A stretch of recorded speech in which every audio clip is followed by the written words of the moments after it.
I'm going to show you the setup that I'm using to allow me to use Mahl sticks. This piece of timber here was put together by my husband. It's quite easy to do.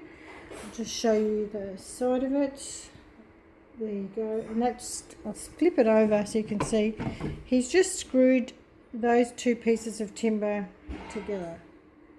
Okay, so that's quite easy to do, and then it sits quite nicely on top of my gallery stretched canvas, and my Mahl sticks hang nicely over it.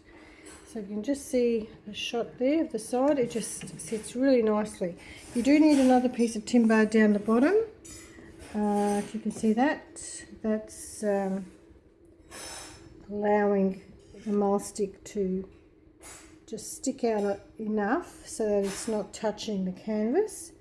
So it rests against this piece of timber here. Now the measurements for the wider piece of timber is 42 millimeters by 19 millimeters, and the thinner piece is 30 millimeters by 12 millimeters, and that's just square dressed pine. Okay, so that's the timber that goes across the top of the stretched canvas. Now I can secure this by pulling that down. You can just see that there, and I can just screw that in. Now that will hold it in, that's not going anywhere now.